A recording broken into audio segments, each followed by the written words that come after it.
I'm LeWayne Cunningham. And I'm Antuan Goodwin. And we are here at the 2013 Geneva Auto Show, standing in front of the new Bentley Flying Spur. It's actually the second generation of this car. Big luxury vehicle. It's got the 6-liter W12 engine, big fast sedan. That's what Bentley does, big fast vehicles. You know who else does big fast vehicles well? Well, maybe not fast, but they're trying to. Rolls-Royce. Oh, They yeah? actually just debuted the Wraith at this show, and the Wraith basically is based on the Ghost platform. It had that nice fastback design. Yeah, that's sort of like coupe-like roofline that everyone's been kind of using since Audi debuted the A7.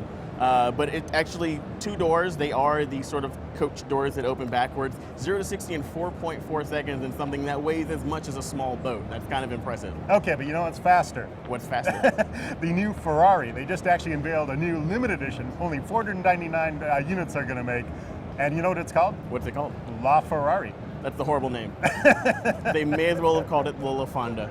Well, the LaFerrari is actually a hybrid too. Would Okay. you believe it? So it's all sorts of like affronts to God right now. Oh yeah, it's got, I mean, as far as the sports car purists, this thing just blows all those people away. It's got a digital instrument cluster. Okay. It's got a hybrid drive system. All right. So actually they attach an electric motor to their big 6.3 liter V12.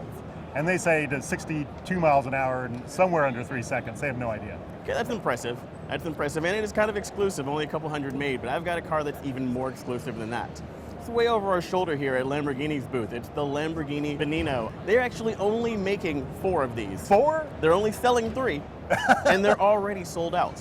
Well, yeah, if we got 3, I'm sure there's plenty of people that'd be like, well, probably not too many people. Not too many people can afford the $3.9 million price tag for the 750 horsepower vehicle that's based on the Aventador. So it's got a little bit more horsepower, it's got a fully carbon fiber body, and it's been completely resculpted. The whole thing is just a mess of wings and vents and diffusers and spoilers. It's one of the most aerodynamic cars that Lamborghini's ever made, top speed of 220 miles per hour.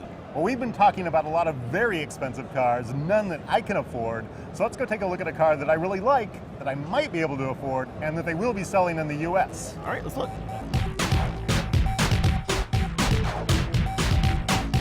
So here it is, the Alfa Romeo 4C.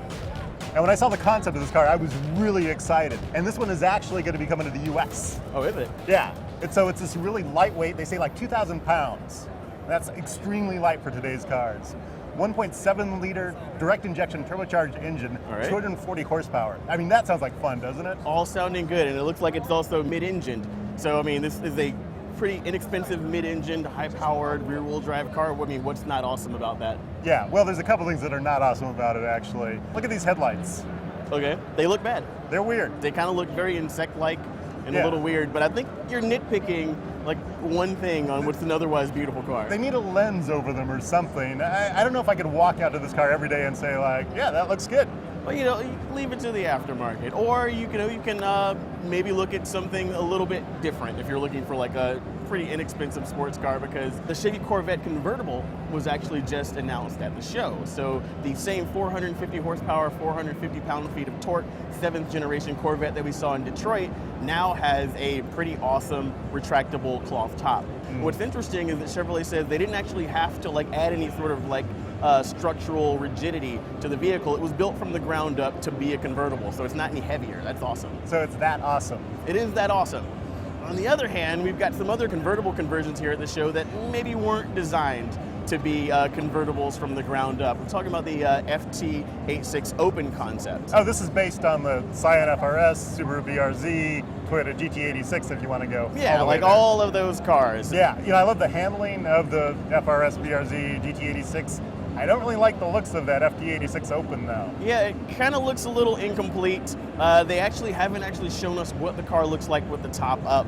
Doesn't look really bad, but I know you're not a fan of 2+2 convertibles. No, I mean, they look like tubs. Whenever you get the, you know, a Roadster convertible is fine, but whenever you get, you know, like 4 seats with a convertible top, then you just have a big tub, a bathtub kind of thing. I mean, you know, Toyota's actually also showing off another car that's really awesome and totally different. It's the car that I want to drive the most. Let's take a look at that. Okay.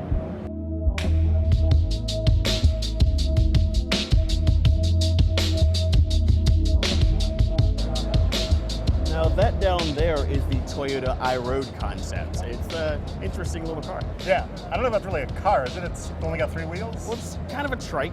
So it's got 2 wheels in the front. They're both powered by 2 kilowatt electric motors, 1 wheel on the back. That's actually the wheel that does the steering, interestingly.